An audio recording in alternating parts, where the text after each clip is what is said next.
boca, de golpe hay un viento fresco y me quedo sin voz y dije, ¿no la cabeza? Y me salió la voz del gallo Claudio y me faltaban 2, 3 horas de reunión. Y entonces no sabía qué hacer. Dije, señora, ayúdame, ayúdame. Y la voz no venía. Había 100.000 personas esperando un mensaje y yo no tenía voz. Entonces en un momento bajo del stage pido oración a unos pastores que estaban allí y todos me oraban y me ungían, pero no tenía voz. Estaba completamente cerrada la garganta. Entonces un querido ministro, Omar Cabrera, que está con el Señor en la actualidad, pero en ese entonces él estaba allí presente, me dice, viejo, te voy a enseñar una técnica. No uses la garganta en absoluto, predica con el diafragma, como los locutores. Mira, los locutores dicen, ¿qué tal? ¿Cómo están aquí? Hace calor esta mañana en la Ciudad de México. Y le quiero decir que esta mañana es la voz. Entonces tienes que engolar la voz. Te va a sonar así medio galán para hablar. Hola, ¿cómo estás, Hortensia, Florencia, Independencia? Pero no vas a forzar la garganta. Entonces dije, pero no puedo aprender eso en un minuto. Y dice, ¿vas a tener qué? Así que en un minuto aprendí a usar el diafragma y hoy, que no tengo casi voz en la garganta, porque supongo que tomé algún frío o algo por el estilo, entonces tengo que hablar con el diafragma. Por eso notan la voz un poco rara y no estuve cantando mucho ni levantando mucho la voz. Eso es lo que quería aclarar, que también por eso tengo un vaso de agua, que no suelo tomar nunca agua durante las conferencias por respeto a los que no pueden hacerlo, pero hoy lo haré si es necesario. ¿Estamos listos para que Dios nos hable? Díganme amén. Muy bien. Hace algunos años, incluso hablando esto de recordar, cuando yo era más joven, más audaz y mucho más inconsciente todavía, no me he curado porque la inconsciencia se acentúa, pero era más inconsciente, supongo, a la hora del ridículo, decidimos filmar un cortometraje de acción para el inicio de un espectáculo teatral. Y se llamaba Misión Rec, y luego de estrenarlo en Buenos Aires, lo llevamos a Chile, lo llevamos a Uruguay, a Miami, lo trajimos a 2 teatros aquí en Los Ángeles, estoy hablando ya hace muchos años, unos 20 y tantos años atrás. Misión Rec, cuando este servidor jugaba a ser el Keanu Reeves de la época, y también lo reestrenamos al final de la gira en Buenos Aires, en el Estadio Luna Park de Buenos Aires justamente, rebautizado como Misión Argentina. Eran los tiempos donde insisto, mi juventud, la absoluta ausencia de miedo al ridículo. Uno va teniendo más sentido del ridículo a medida que pasan los años. Pero a mí me permitía pelear o tratar de hacerlo, disfrazarme, disparar armas, de fogueo, claro, jugar el papel de espía como en Hollywood para atraer a la juventud a lo que hacíamos. Fuimos con el equipo de rodaje hasta el río Paraná y decidí hacer las escenas de riesgo a lo Tom Cruise, sin doble de riesgo. Dije, yo me animo a hacer las escenas. La enorme diferencia es que yo nunca fui Tom Cruise.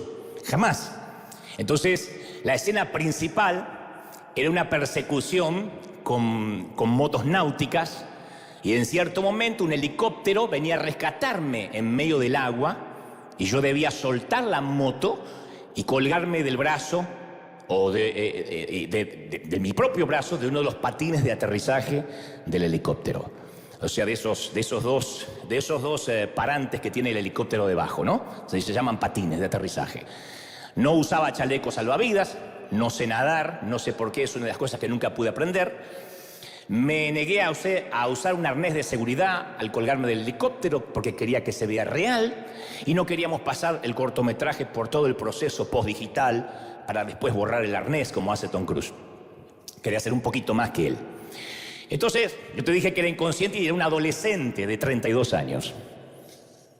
Desde luego que yo hoy no subo ni al pulpo mágico, ni a los elefantitos de Dumbo en Disney, sino me aseguran una garantía de vida. He cambiado. Pero la promesa era en ese entonces que el helicóptero me levantaba a cierta altura, si yo no me movía demasiado y no me iba a elevar más de 100 metros o 150 metros sobre el nivel del agua, todo para que yo salga de cuadro de la escena de filmación y luego me depositaría suavemente en la playa. Pero si el piloto sentía que el helicóptero empezaba a desestabilizarse, tendría que elevarse a más altura para recuperar estabilidad. Entonces yo tenía que mantenerme aferrado al patín de aterrizaje como si fuera una boa constrictora, yo no podía soltarlo. Entonces el piloto me advirtió, muchacho, solo te voy a decir 2 cosas, no las olvides porque son determinantes. Yo digo, sí, todo, lo que sea. Cuando yo acerque el helicóptero, solo déjate que te eleve suavemente. No hagas movimientos bruscos, no te subas de golpe al helicóptero.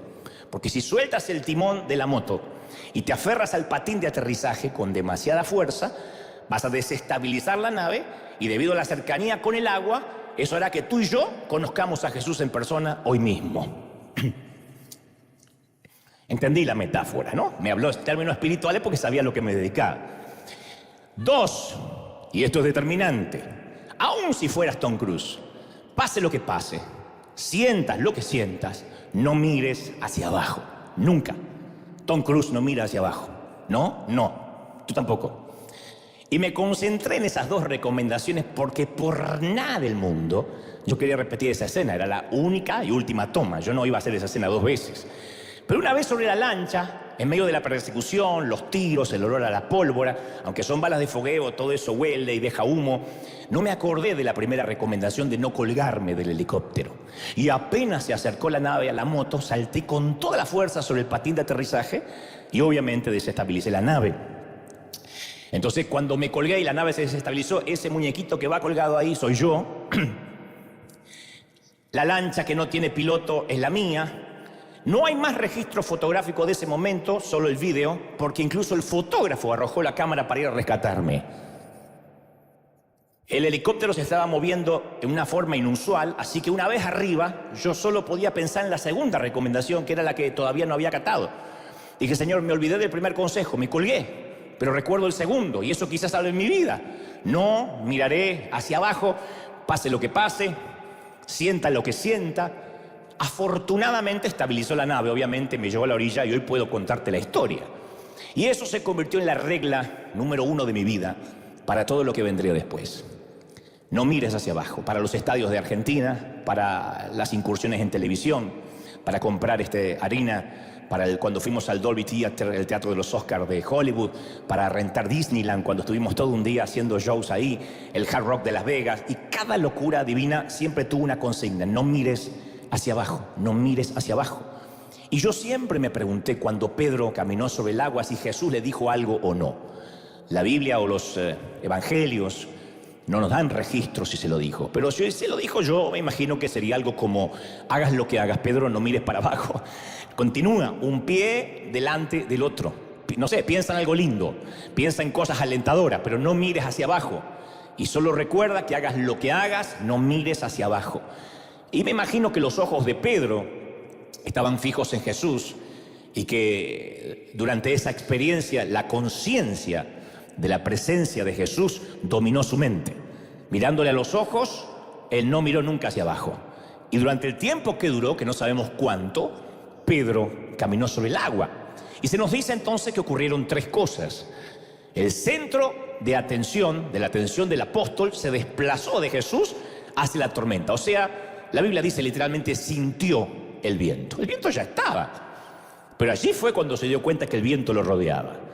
Y ese cambio de atención dio lugar a un conjunto nuevo de sentimientos, de pensamientos que se centraron en el pánico y la incapacidad. Dice la Biblia, y tuvo miedo. Esto, a su vez, interrumpió la capacidad de continuar confiando y caminando en el poder de Jesús. Porque la Biblia dice que comenzó a hundirse y clamó: Señor, sálvame.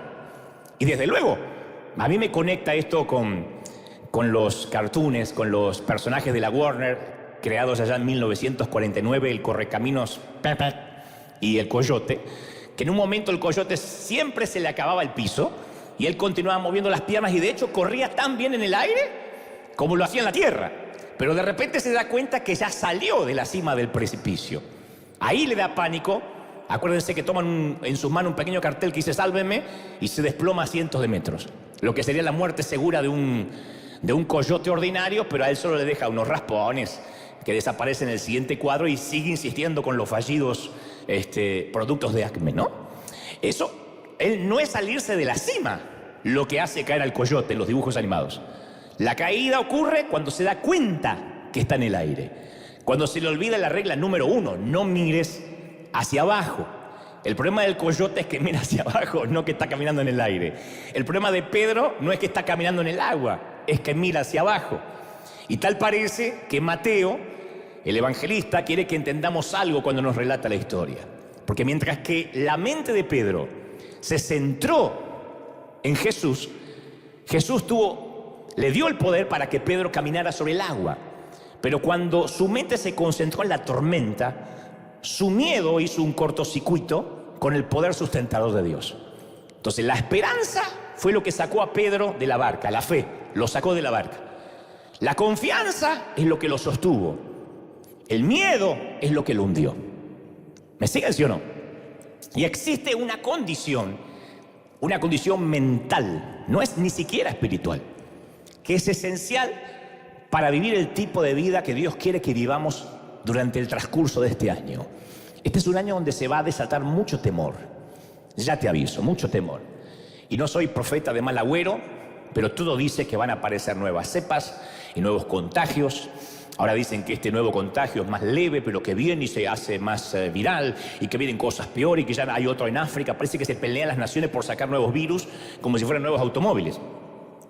Entonces el temor va a estar más fuerte, el miedo va a hacer que las personas tengan inclusive impotencia para crear, para emprender, para soñar, para proyectar. Se va a meter en nuestros hijos, va a intentar meterse en nuestras familias, en nuestras iglesias. Eso es algo que viene. Proféticamente es un año de mucho miedo, donde los medios de comunicación no van a dar noticias alentadoras. Algunos van a claudicar, otros se van a mantener. Llámalo esperanza, llámalo confianza, llámalo seguridad. Pero hay una gran diferencia entre quienes van a seguir intentando y creyendo a Dios y los que van a renunciar y se van a hundir. Cuando estoy hablando de hundir, estoy hablando a nivel salud, estoy hablando a entregarse a nivel económico, a nivel espiritual. Y es cuando se pierde esa condición mental de la esperanza, de creer, es cuando nos empezamos a hundir. No cuando caminamos sobre el precipicio. No nos hundimos cuando caminamos sobre el agua, sino cuando nos damos cuenta que estamos sobre el agua, sobre el aire, como el coyote, y miramos para abajo. La esperanza es el combustible que hace funcionar el corazón humano. Un choque automovilístico puede dejarte cuadripléjico, puede paralizarte el cuerpo, pero la muerte de la fe, la muerte de la esperanza te va a paralizar el espíritu de por vida. Y no hay nada peor que un espíritu amputado. No hay nada más terrible que un joven con un espíritu amputado, que ya no quiere soñar, que ya no quiere creer, que no tiene esperanza, que cree que en cualquier momento se puede morir y todo se termina. La esperanza es la razón por la cual los seres humanos seguimos teniendo hijos en un mundo perdido. La esperanza es la razón por la cual existen los hospitales, y la esperanza es la razón por la cual existen las universidades y se sigue educando. La esperanza es la razón por la que existen los terapeutas, las iglesias, los pastores, los curas párrocos, los rabinos, y la razón por la cual los Dorados de Sinaloa siguen entrenando. La esperanza es lo que dice, quizá esta pueda ser la temporada. Pero si uno la pierde automáticamente la visión del futuro. Su espíritu, insisto, queda amputado. Ningún compositor sufriría por una partitura, en escribirla agónicamente, si no sintiera la esperanza de una pequeña luz de belleza que va a surgir de esa lucha.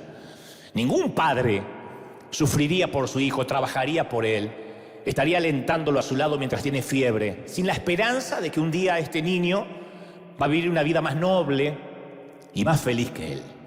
Y la historia de cada personaje en la Biblia es el relato de la esperanza de no mirar hacia abajo, de no entregarse.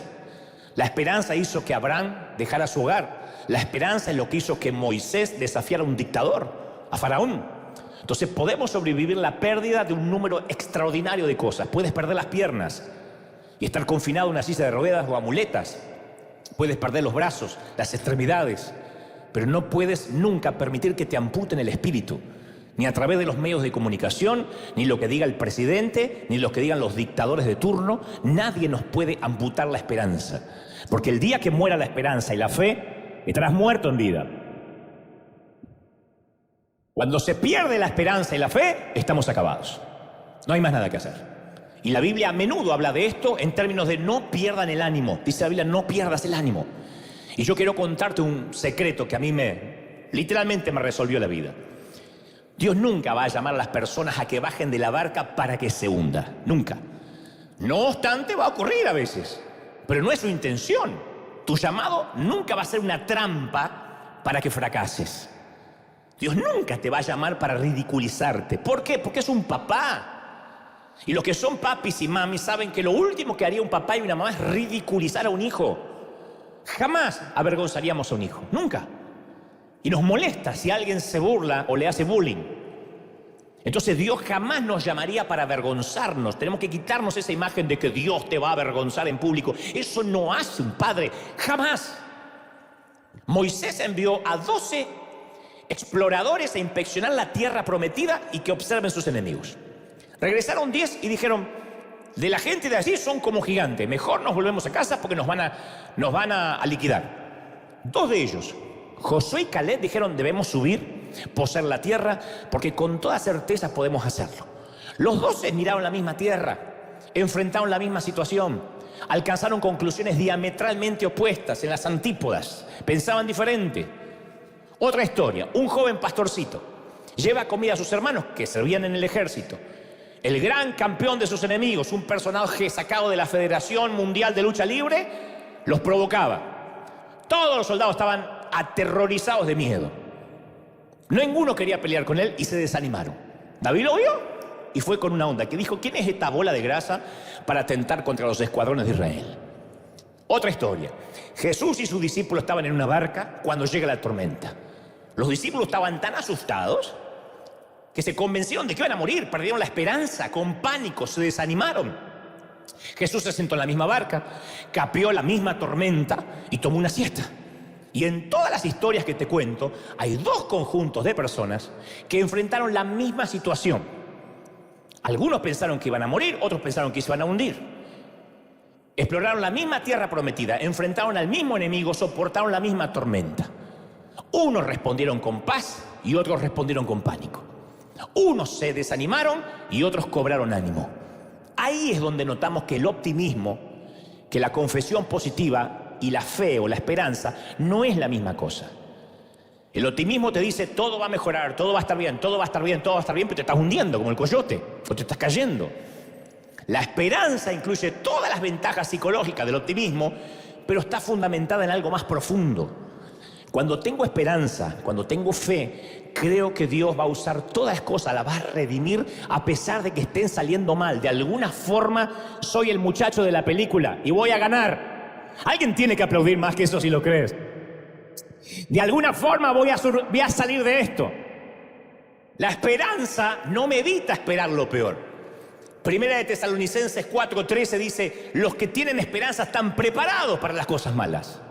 No me evita lo peor. Entonces en casa no me voy a enfermar. Entonces tú dices que nunca voy a tener un accidente. No te evita lo peor.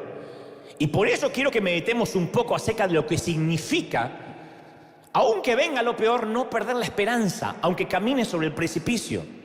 Tener la mente cultivada en el famoso pasaje, todo lo puedo en Cristo que me fortalece. Todo, no algunas cosas, todo lo puedo en Cristo, todo lo puedo en Cristo. Di conmigo, todo lo puedo en Cristo que me fortalece. ¡Aleluya! ¿Qué hay que hacer? A ver, para desarrollar mentes que se centran en Cristo, aun cuando estamos caminando sobre el precipicio. ¿Cómo hacer? Yo te puedo dar cátedra porque tuve que aprender con muchos golpes, con muchas hundidas, como el coyote. Yo creo que era como el coyote o compraba en Acme. Pero aquí hay que hacer un sorprendente descubrimiento juntos. Toda la gente, incluyéndonos obviamente, somos asombrosamente indiferentes a la manera en que tratamos nuestras mentes. ¿En qué está concentrada nuestra mente? Yo he hecho esta pregunta varias veces durante el año que se fue. Entonces imagina que te compras, no sé, un Lamborghini Siam, 3.6 millones de dólares, uno de los autos más caros del mundo. Viene con un sistema híbrido que utiliza supercondensadores de iones de litio, lo que convierte al auto en un híbrido, no eléctrico, que no compromete el peso con una potencia increíble. Y como resultado leía que sus 819 caballos de fuerza le permiten ir de 0 a 100 kilómetros por hora en 2.9 segundos. Qué lindo para salir del semáforo, así como antes que te toquen en la bocina. Registra una velocidad máxima de 350 kilómetros por hora, la mitad de lo que hace un avión en altura crucero. ¿Cuáles son las posibilidades de que si te lo compras le llenes el tanque con la gasolina más barata, de bajo octanaje en una estación de servicio, una gasolinera de descuento que te dan el car wash a cambio. ¿Cuáles serían las posibilidades? Otra historia, imagínate que tu sueño es jugar en las grandes ligas de fútbol y dices, yo sueño con un fichaje, que si no es el Barça, bueno, al PSG, y después de ahí me iría para México en todo caso, pero si no, en uno de esos. Y se convierte eso en la meta principal de tu vida, ¿no? ¿Cuán probable es que te dediques a tomar cerveza y meterte toda la comida chatarra del planeta de acá hasta que te fichen? Imposible.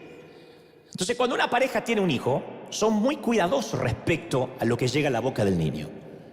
La gente es muy cuidadosa en lo que suministra a sus autos, a sus cuerpos, a sus hijos y hasta a sus mascotas. ¿O no? Yo conté muchas veces que mis perros comían lo que se comía en casa, la sobra de la comida. Y si no había sobra, se lo soltaba porque siempre había basura en los vecinos. Vayan y busquen, muchachos. Si salían a revolver la basura no era digno, pero los perros comían. Hoy existen paseadores de perros. En la vida yo tuve un paseador, a mí no me pasearon. Y ahora pasean a los perros. Yo lo hubiese pagado porque me pongan una cadenita y me lleven con otros niños a pasear.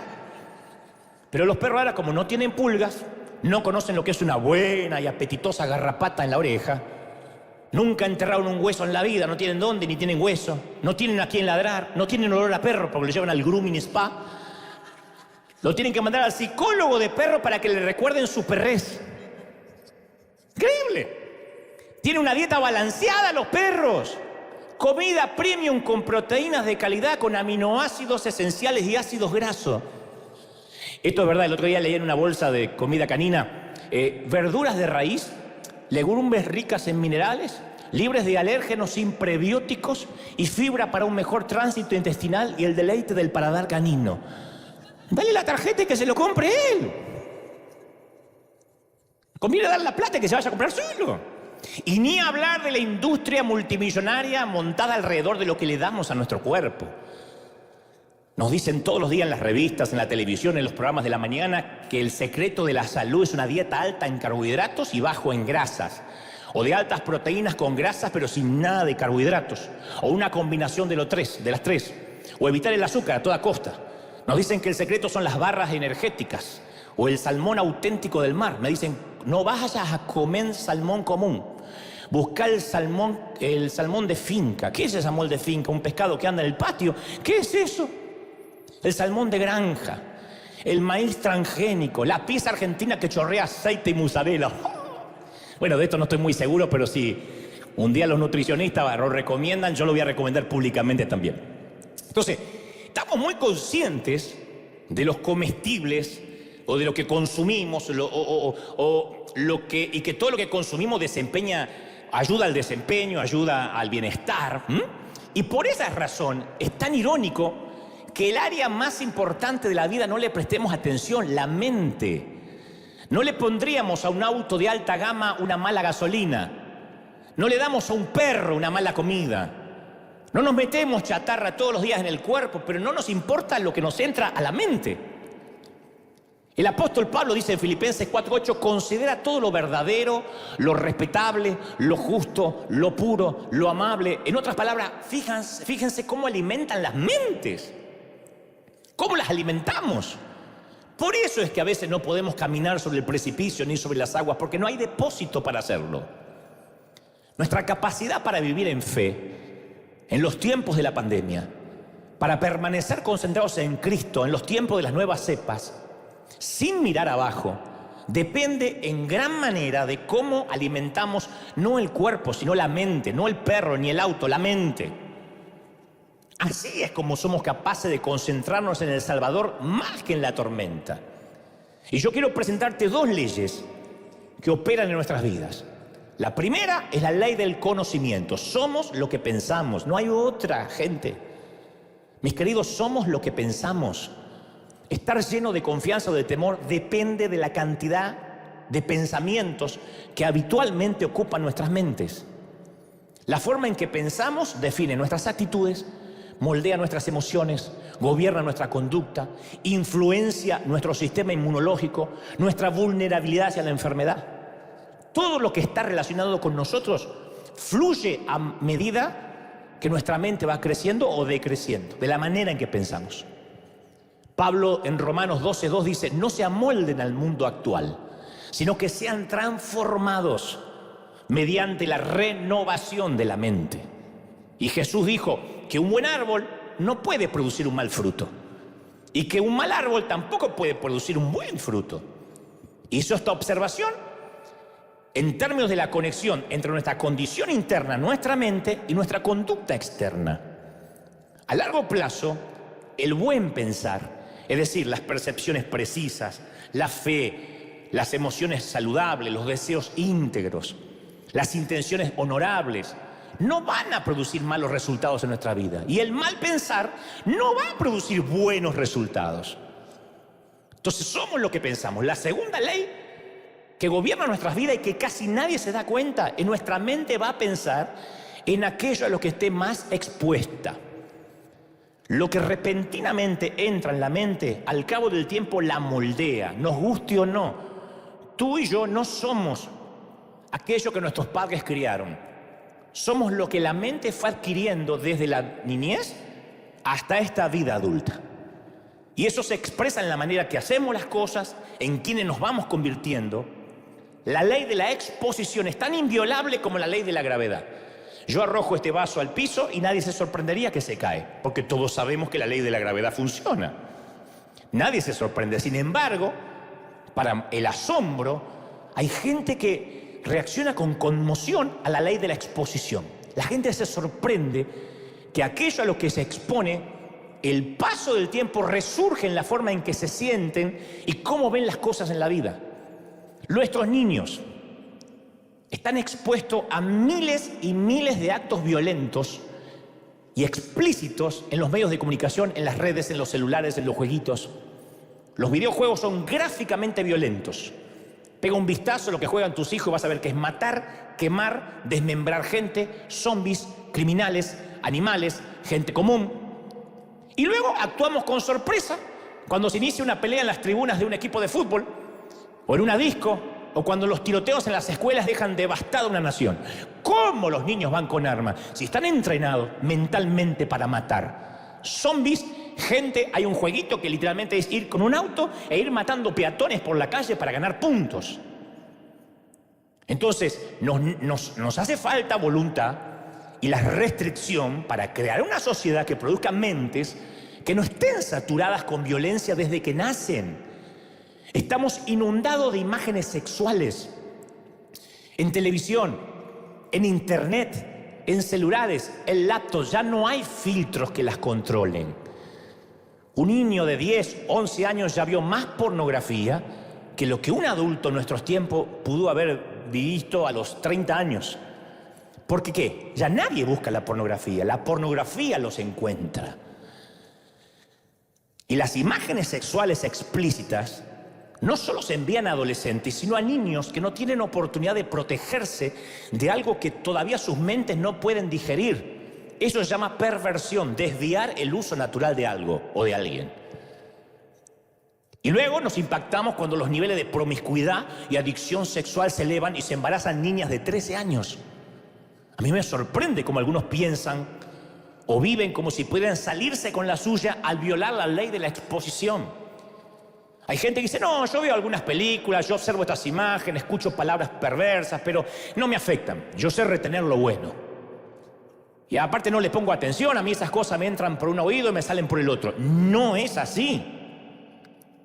Si el número suficiente de chicas adolescentes ven el número suficiente de portadas de revistas, que incluyen el número suficiente de modelos cadavéricas, que se le pagan cifras inverosímiles para aparecer artificialmente delgadas, llenas de Photoshop, y luego citarlas como experta de lo que hay que hacer para que la vida valga la pena, vamos a crear una generación de mujeres jóvenes cuyas mentes siempre estén ocupadas en pensamientos como no soy bonita, no soy delgada, no soy deseable para los hombres, mira qué gorda que estoy, tengo que dejar de comer, voy a comer y voy a vomitar.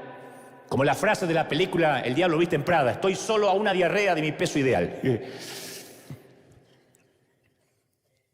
Porque eso es a lo que están expuestas.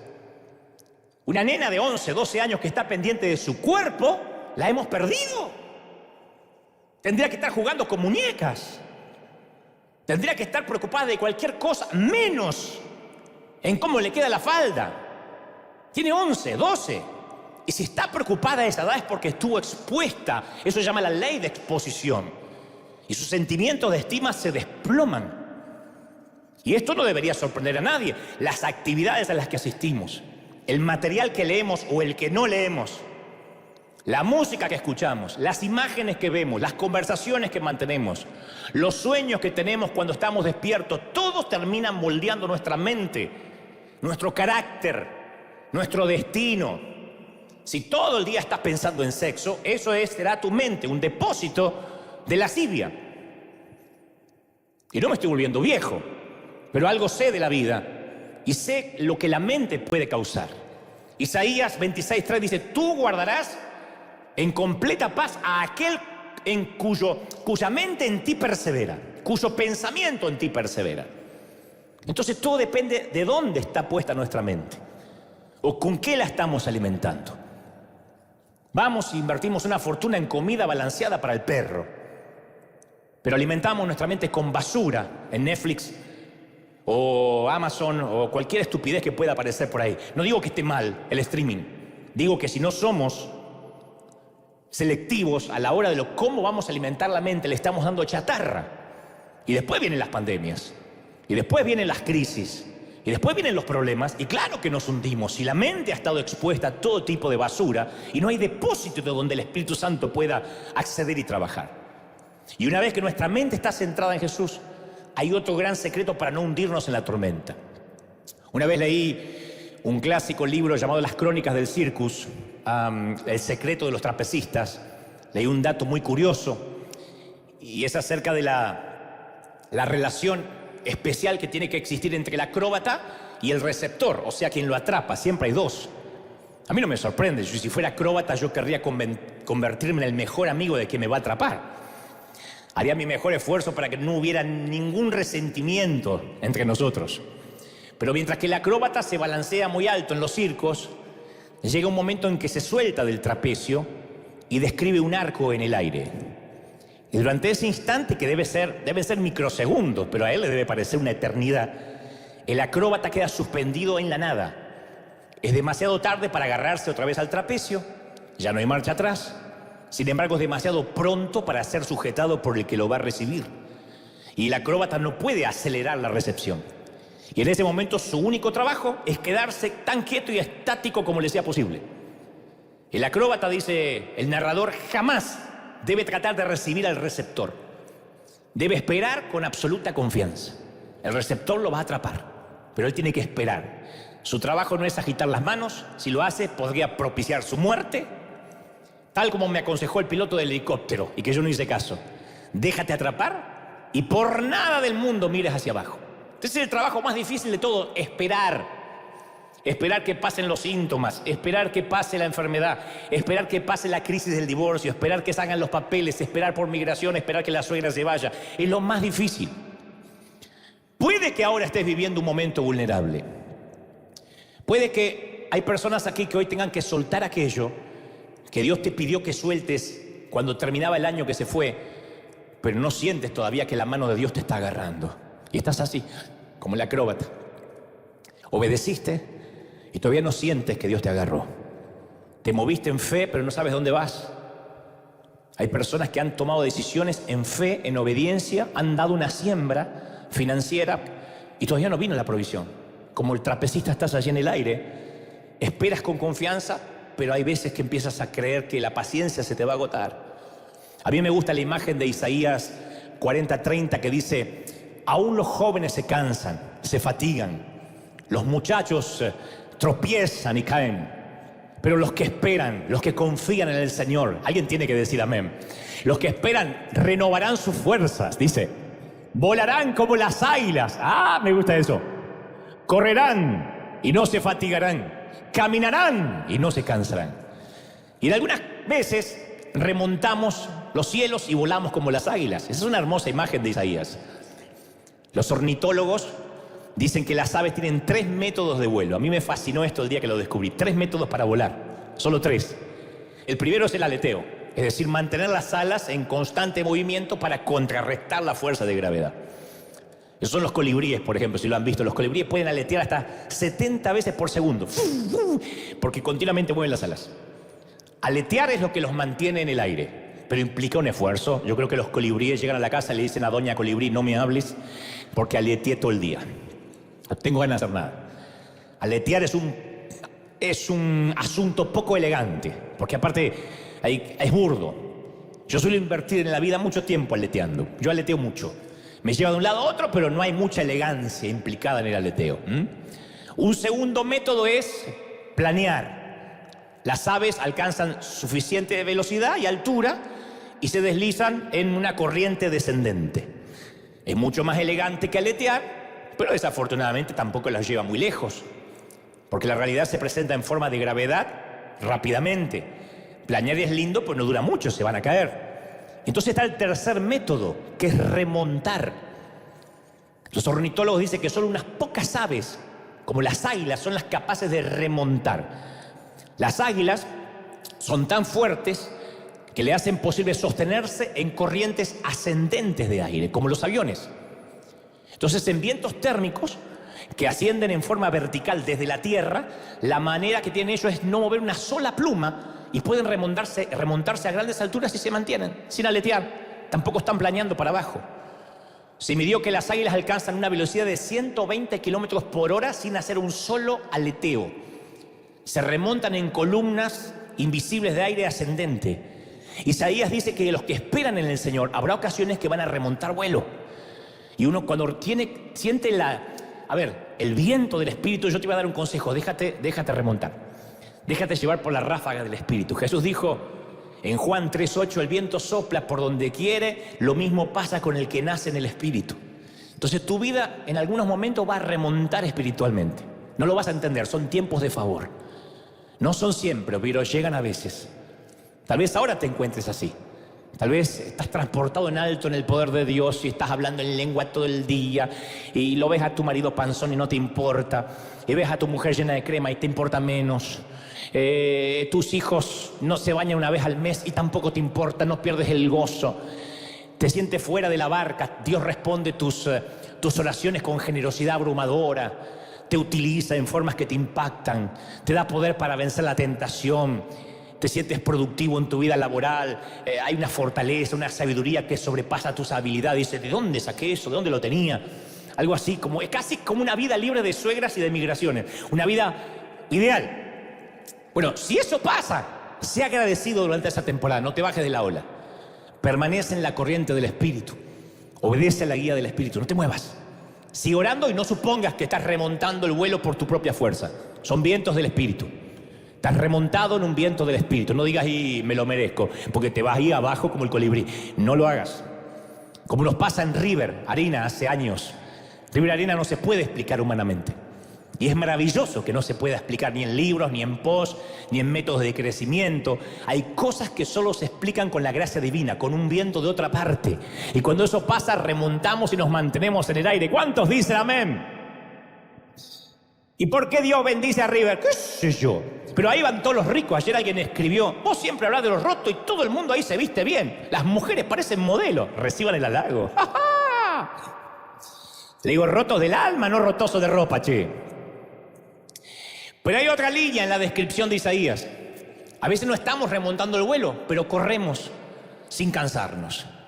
Si estás en esa posición, tu vida conoce lo que es el esfuerzo. No estás viendo muchos milagros. Hace años que no ves milagros y de repente tienes que aletear. Me parece que acá hay más colibrí que águila. Cuando hablé de águila, pero hay más colibrí. Si una vez hablé de los patos, ¿vieron qué elegante los patos cuando están en el agua? Si pudieran ver abajo, las patitas están así. Y hay gente que tiene el alma de pato. Que usted los ve por ahí y están, aleluya. Y abajo están, porque están todo el tiempo así con las patitas, para mantenerse, como los patos. Los patos no es que están con los pies así, los patos no dejan de mover. Tienen un cansancio, necesitan urgente un kinesiólogo. Sin embargo, con persistencia, con determinación, tú sientes que estás corriendo la carrera. Es un colibrí, pero ahí estás. A veces te sientes frustrado, pero también sabes que Dios se complace con tu obediencia. Te mantienes en la carrera, sirves, te congregas, te cuesta un montón levantarte los domingos a la mañana, pero dices, tengo que ir, porque si no voy me voy a arrepentir. No trates de producir cuando eres un colibrí el éxtasis espiritual. Hay algo peor que no ser bendecido, es la bendición fingida. Por favor, es mi gran recomendación a la congregación, no finjas. Yo nací en una iglesia fingida. Salomón escribió: la bendición del Señor enriquece a una persona y no le añade tristeza. Proverbios 10, 22. En otras palabras, cuando Dios te da algo, te da la capacidad para disfrutarlo. Si ahora te toca ser colibrí, si hay una temporada en que tienes que remar y remar y remar y todavía no te puedes comprar la casa, te cuesta pagar los impuestos, la renta, el hijo no cambia el carácter, el matrimonio no está funcionando. Si te pasa eso, reconoce: me toca un tiempo de colibrí, me toca un tiempo de aletear. Y si no lo estás disfrutando, no finjas que lo haces. Aletea, mantente en el aire, que no es poca cosa. Sigue viviendo, mantente vivo, respira. Pero por nada del mundo finjas que estás remontando. Cuando hablo de fingir que estás remontando como águila, hablo de repetir mecánicamente las cosas espirituales que memorizaste, aunque nunca las viviste. De sonreír a los vecinos cuando sales de casa, cuando acabaste de gritarle a tus hijos en la cocina. De asentir con la cabeza y decir amén a todo en lugar de hacer preguntas. De mostrar fortaleza donde tendrías que mostrar que estás roto y necesitas ayuda. Hacer todo lo posible por seguir manteniendo la imagen que tienes la vida solucionada. De eso hablo, de fingir. No te compares si estás como un colibrí en estos momentos con el que estás remontando vuelo. Ya va a llegar. Solo sigue aleteando o corriendo. Ya va a llegar tu oportunidad. Luego viene la tercera condición que describe Isaías. En ocasiones remontamos vuelo y no podemos correr por causa de la duda, del dolor, del fracaso. En otras oportunidades todo lo que podemos hacer es caminar, un pasito a la vez. Isaías habla de los que caminan, ni siquiera remontan, ni siquiera aletean, caminan. Y no sobre el agua, caminan sobre la barca. Yo he tenido temporadas de caminar y aún el Señor me siguió bendiciendo. Todavía sigo caminando a veces, un pasito a la vez. Y uno lo único que puede decirle al Señor: Señor, acá estoy, yo continúo. No se va a morir la iglesia porque yo deje de ir. Sé que mi trabajo no se ve mucho. No, ni creo que el pastor note que yo falte. No estoy siendo muy fructífero, productivo. No me siento muy triunfante en este año, pero yo te voy a seguir, un pasito a la vez, un ladrillo a la vez. Yo simplemente voy a continuar caminando, un pasito, así. Así. Yo vi a mi papá en rehabilitación los últimos años. Lo ponían entre dos bastidores, lo que tenía que hacer era así, ida y vuelta, toda la mañana. Y yo le preguntaba al terapeuta: ¿y en qué le sirve? Es un pasito. Algo es algo. Si se queda en la cama se muere más rápido. Pero un pasito va a hacer que sus arterias fluyan mejor, que sus fluente sanguíneo esté mucho mejorado, más fluido. Entonces, una pequeña abertura, un pasito a la vez, un sencillito paso de obediencia. Un pasito detrás del otro, no es poca cosa, de verdad te digo. Yo sé que estamos acostumbrados a escuchar sermones: triunfa, empodérate, remonta como el águila, eres vencedor, real sacerdocio, linaje escogido. Y casi no hay mensaje para los que damos un pasito a la vez. Un pasito, un pasito. Yo tengo una historia de mi productor de toda la vida, mi productor de teatros, de los eventos, de las cruzadas, de los superclásicos. Se llama Daniel Peckerman, a quien le mando un saludo enorme. Él fue quien cuidó a mi papá los últimos años así en Argentina. Y trabaja conmigo hace 30 años. Todavía no puede dejar el cigarrillo. Pero él se propone todos los años decir: vos sabés que estoy fumando menos. Antes fumaba 40 por día. Ayer 39. ¡Gloria a Dios! Él tiene una voz difónica, de verdad. Entonces, a veces me dice: lo estoy logrando. Y a veces estamos comiendo juntos y dice: ¿puedo ir afuera? Le digo: seguro que orar no es, ¿no? Entonces me dice: no, pero estoy aguantando. Y yo nunca le dije: pecador, ¿cuándo vas a dejarlo completamente? Siempre le digo: es un pasito a la vez. Es un esfuerzo. Hay gente que dando un pasito a la vez. Un pasito y dice: hoy vencí. Eso es un adicto en recuperación.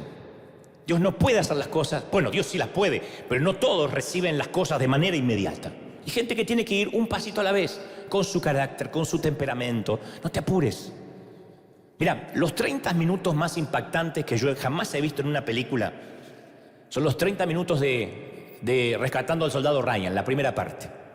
Es una historia real, llevado obviamente al cine, donde los veteranos de la guerra dicen que esta es la película más realista jamás lograda sobre el brutal sufrimiento que enfrentaron los aliados durante lo que se llamó el famoso Día D. Para ganar unos cuantos metros del terreno en la playa de Ornava, en Normandía, se pagó un precio increíble. El Día D dice que empezó a terminarse la guerra. Costó sangre. Y en cierto sentido, el final del Día D, el cambio fue muy poco al final del día. Cuando terminó esa batalla no pasó nada. Porque el continente europeo todavía estaba igual que el día anterior bajo el poder de la esvástica, bajo el poder nazi.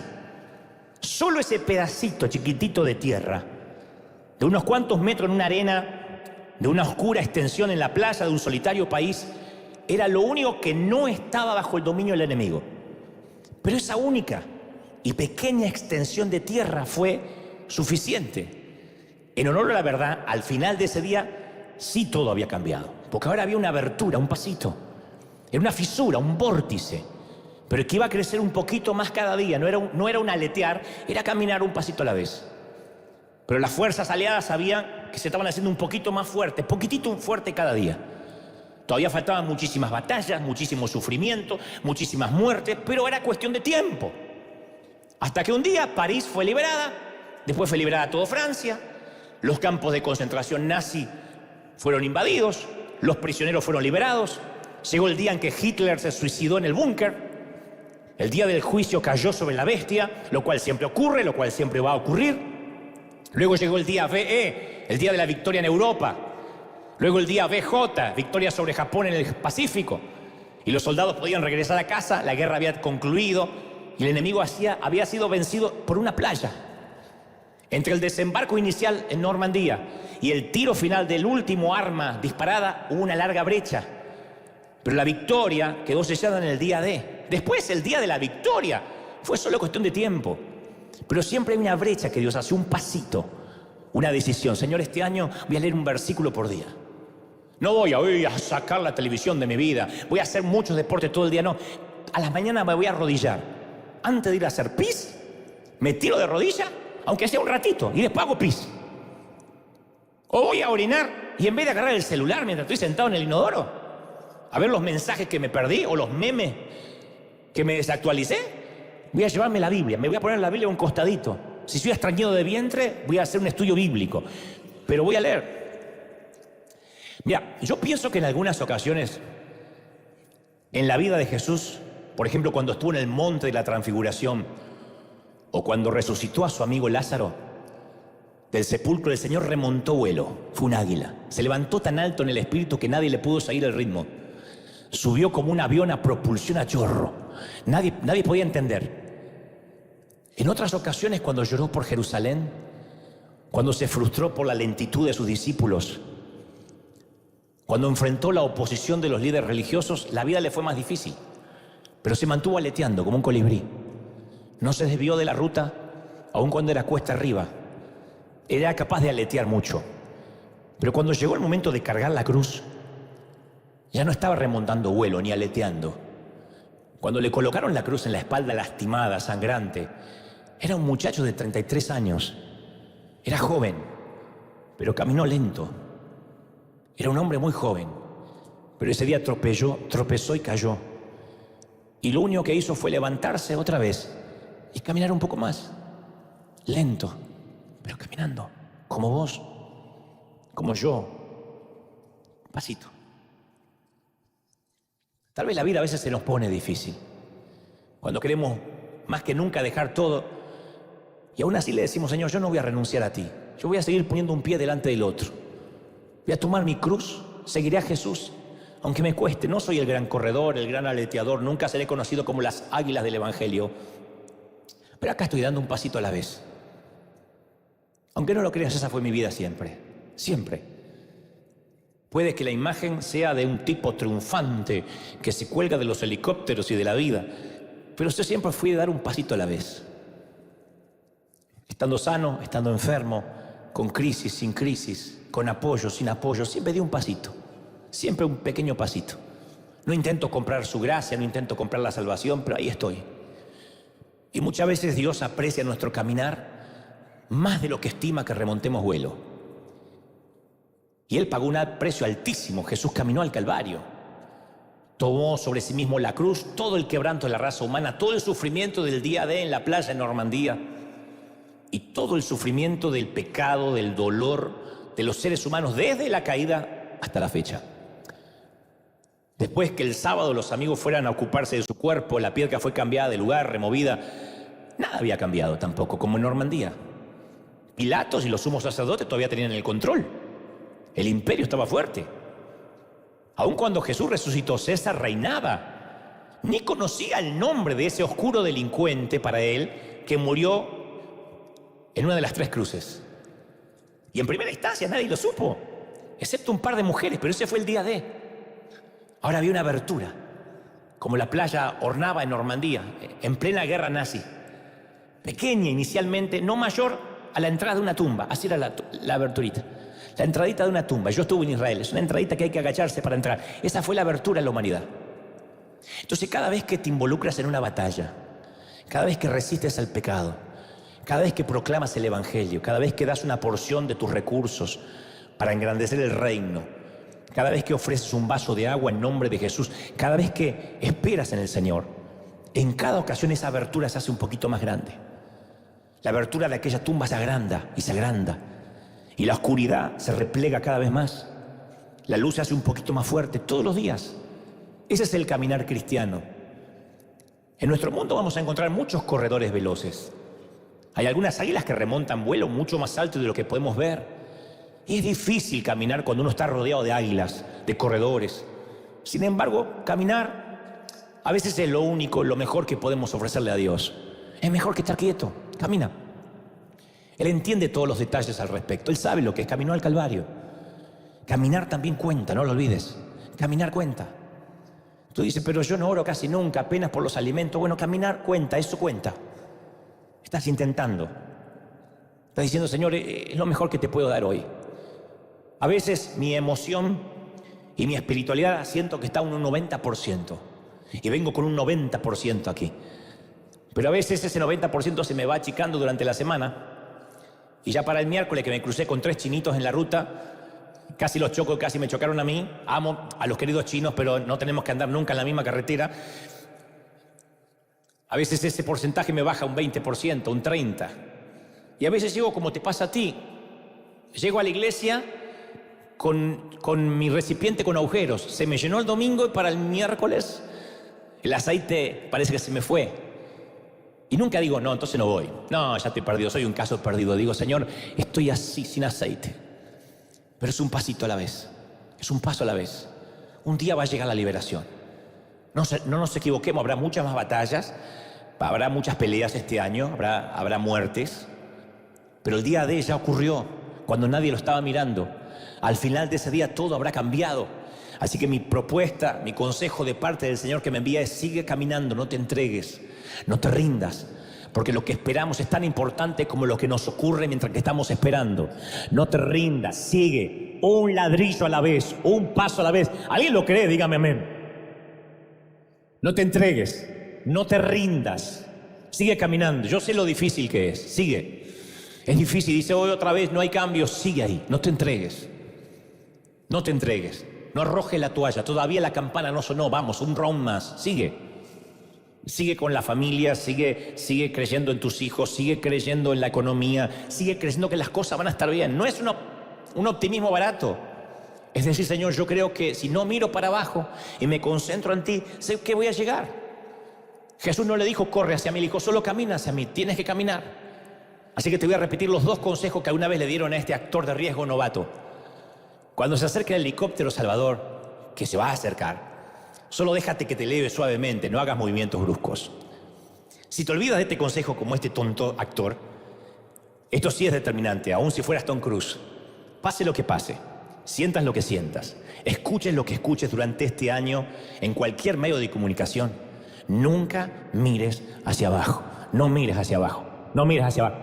Elévate la vista arriba. Vamos, dale un aplauso al Rey, celebra al Señor. Dale ese aplauso gigantesco al Señor de Señor y del Señor. Tú has hablado hoy. Si crees que Dios habló, que ese aplauso se escuche. Vamos, vamos. Que ese aplauso se escuche si crees que Dios te habló. Un paso a la vez. No mires abajo, no te entregues. Bendito sea el Señor. ¿Cuántos lo creen? Díganme amén. ¿Cuántos toman la resolución este año de caminar hasta que puedas aletear, hasta que puedas remontarte en alas del Espíritu? El Señor me dice que vas a remontarte en alas del Espíritu, que este año vas a remontarte. Va a ser difícil, pero Él te va a remontar. No vas a entender el favor, no lo trates de explicar. Solo un consejo: nunca te asignes ese favor. Nunca digas por mi trabajo duro, nunca digas por mi talento, es porque tengo papeles, es porque yo me lo gané, porque ahí vas a empezar tu caída. Solamente dile: no entiendo el favor, solamente no lo puedo explicar sin la ayuda divina. Estoy remontando en alas del Espíritu. Estoy remontando en un viento de otra parte. Bendito sea el Señor. Estoy remontando en un viento que me sostiene. ¡Aleluya!